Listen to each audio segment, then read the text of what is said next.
m'appelle Sarah Ourtoul, je suis magistrat.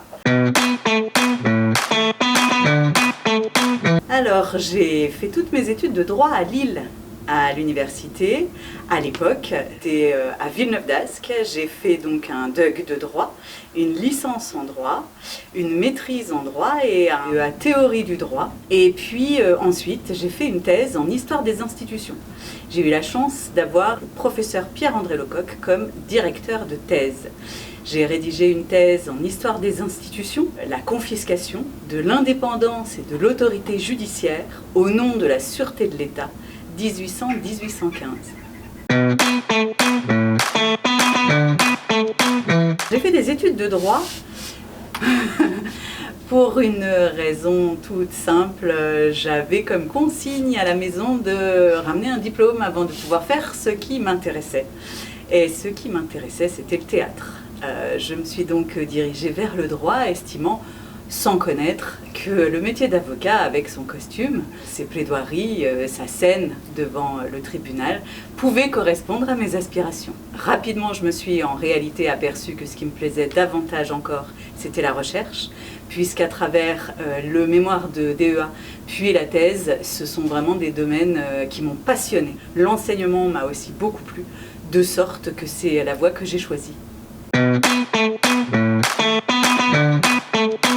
J'ai évidemment beaucoup de souvenirs de ces années fac, qui sont des années merveilleuses, d'insouciance, d'apprentissage, de découverte.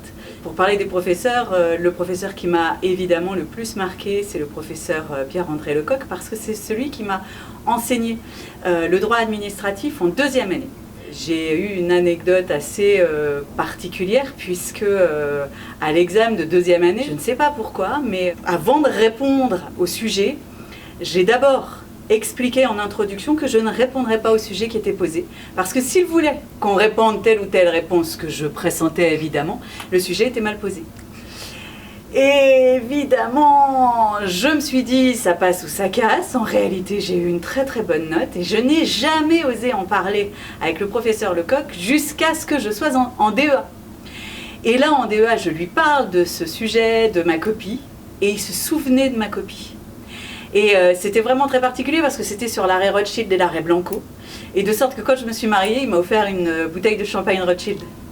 Donc c'est vraiment une anecdote importante pour moi. Après, bien sûr, la professeure la plus marquante pour moi, c'est Hélène Renaud, qui m'a fait suffisamment confiance d'abord pour m'embaucher comme chargée de TD, puis qui est partie de la fac et qui m'a confié tous les cours d'amphi en histoire des institutions et en me présentant à la doyenne comme la personne idoine. Et j'avoue que c'est grâce à elle qu'ensuite j'ai enseigné pendant 10 ans. Alors j'ai rencontré la difficulté que j'imagine beaucoup d'étudiants rencontrent, c'est-à-dire qu'il y a quand même un monde entre le lycée, le fait d'être accompagné de sa famille, d'être encadré, et puis la fac à Villeneuve-d'Ascq où j'avais un appart indépendant, où j'ai pu faire beaucoup la fête. Et forcément, à un moment donné, il y a le retour des notes qui arrivent. Ce qui m'est arrivé, donc, comme à beaucoup d'autres, ce sont des partiels à 6 et 6, puisqu'à l'époque, on n'était évalué que sur 2 matières. C'est simple, si on n'a pas la moyenne, on sait qu'on repassera septembre. 6 et 6 au partiel, je me suis dit, bon, il n'y a pas à tortiller, quelque chose ne fonctionne pas, il faut donc revoir la méthode. C'est ce que j'ai fait.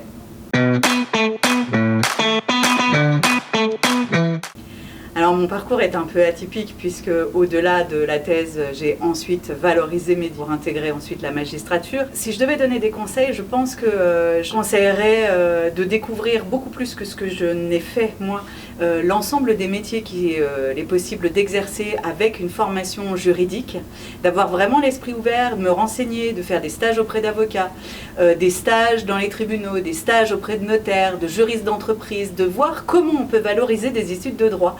Quelles sont les portes de sortie possibles? Quels sont aussi les boulots qu'on peut exercer en parallèle de manière justement à ouvrir le champ des possibles? C'est vraiment le conseil que je donnerais. Ma transition entre l'université et la magistrature, déjà il faut savoir que ce n'est pas une transition du jour au lendemain, puisque en réalité, grâce aux études que j'ai faites et à la thèse que j'ai soutenue, j'ai enseigné. pendant des années à la fac de droit de Valenciennes. Évidemment, comme j'avais cette expérience et que j'étais forte d'un doctorat en droit, j'ai pu présenter un dossier d'intégration dans la magistrature.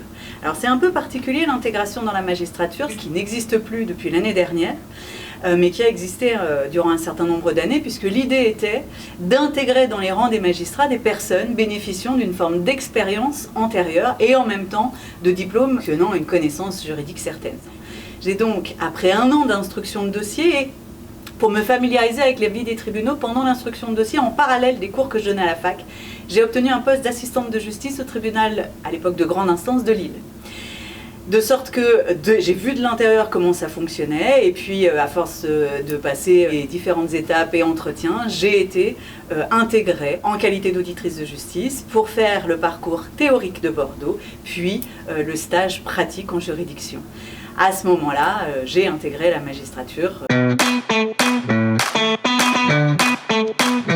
Il faut savoir que le métier de magistrat, c'est un métier qui est difficile à définir parce que les fonctions de magistrat peuvent être radicalement différentes selon le poste que l'on occupe. Et puis surtout, la richesse de ce métier, c'est qu'on peut changer 10 fois, 20 fois de fonction. On peut changer de tribunaux, on peut changer de mission, et c'est exactement ce que j'ai fait. C'est-à-dire que j'ai débuté ma carrière en qualité de substitut du procureur en charge des mineurs. J'ai ensuite eu un poste de juge aux affaires familiales au tribunal de grande instance à l'époque d'Arras.